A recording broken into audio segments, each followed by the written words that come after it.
7 jenis dedaunan yang mudah didapatkan berikut ini dapat dijadikan sebagai alternatif pengganti pupuk urea.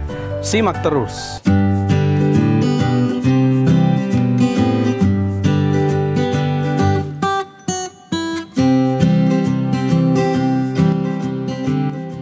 Teman-teman, pupuk urea merupakan salah satu kebutuhan pokok bagi para petani untuk menyuburkan tanamannya, khususnya pada masa awal pertumbuhan atau masa vegetatif. Terkadang pupuk urea menjadi langka dan susah dijumpai di pasaran. Tapi bagi petani organik itu bukan masalah, karena kita bisa menggunakan dedaunan yang ada di sekitar kita sebagai alternatif pengganti pupuk urea karena kandungan nitrogennya yang tinggi.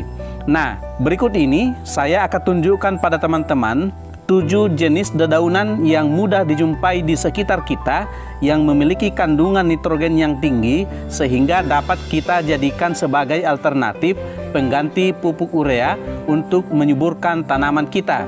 Tapi sebelum itu, bagi teman-teman yang baru bergabung, saya persilakan untuk menekan tombol subscribe berwarna merah pada bagian bawah video ini dan bunyikan loncengnya. Jangan lupa like, share, dan komen.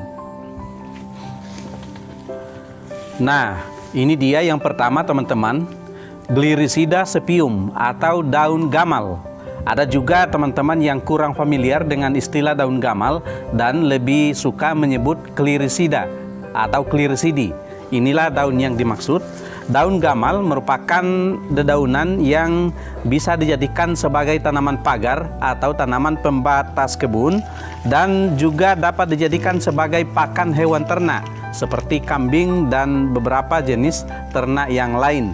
Gliricida sepium atau daun gamal merupakan tumbuhan berkayu yang daunnya mengandung protein tinggi sehingga dapat kita olah menjadi pupuk organik cair maupun pupuk organik padat sebagai sumber nitrogen tinggi pada tanaman kita. Ada beberapa video saya yang sudah membahas tentang penggunaan daun gamal untuk menyuburkan tanaman, baik dijadikan sebagai pupuk organik cair maupun dijadikan sebagai mol daun gamal. Nah, ini yang kedua teman-teman, daun lamtoro. Daun lamtoro merupakan tanaman leguminose atau jenis tanaman polong-polongan. Daun lamtoro merupakan tanaman berkayu keras yang dapat tumbuh di kebun yang biasanya oleh petani dijadikan sebagai tanaman pelindung untuk tanaman-tanaman pokok seperti kakao, kopi, dan lain-lain. Pucuk daun lamtoro merupakan makanan yang sangat disukai oleh hewan ternak seperti sapi, kambing, maupun kelinci. Daun lamtoro atau petai Cina merupakan daun yang mengandung protein tinggi dan dengan demikian dapat dipecah menjadi unsur hara nitrogen yang sangat baik untuk pertumbuhan pada masa vegetatif tanaman. Daun lamtoro selain dijadikan sebagai pupuk kompos atau pupuk hijau juga dapat diolah menjadi pupuk organik cair sumber nitrogen tinggi untuk menyuburkan tanaman kita. Dan yang ketiga, daun-daunan yang ada di sekeliling rumah kita yang dapat kita jadikan sebagai sumber nitrogen tinggi untuk memupuk tanaman adalah Moringa oleifera atau daun kelor. Daun kelor sudah lama kita kenal sebagai superfood karena nilai gizinya yang sangat tinggi untuk dijadikan sebagai sumber makanan pada manusia dengan kandungan vitamin C, vitamin A, vitamin D, kalsium, kalium, dan beberapa unsur gizi yang sangat baik untuk pertumbuhan, untuk kesehatan manusia.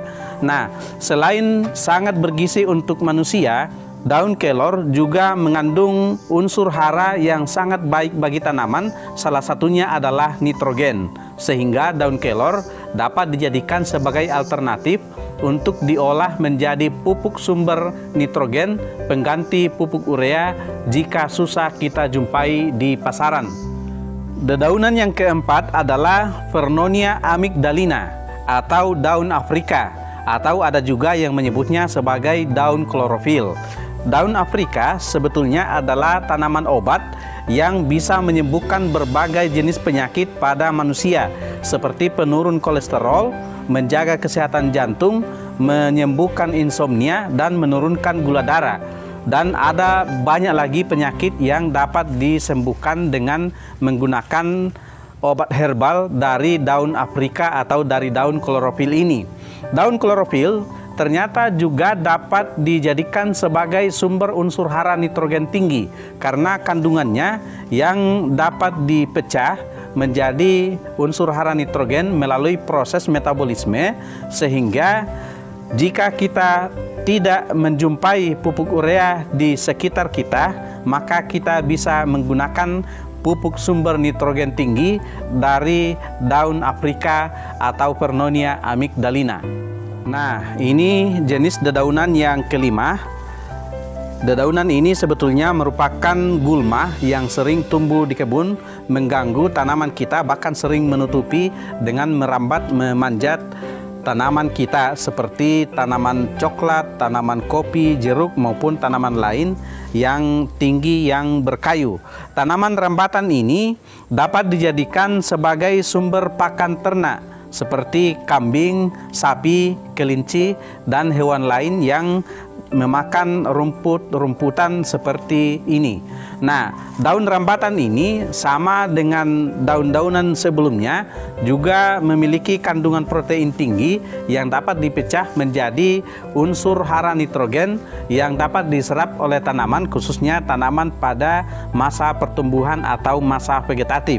Dapat kita olah menjadi kompos maupun kita olah menjadi pupuk organik cair, tergantung dari cara yang kita pilih untuk menggunakan rambatan ini sebagai pupuk sumber nitrogen bagi tanaman kita.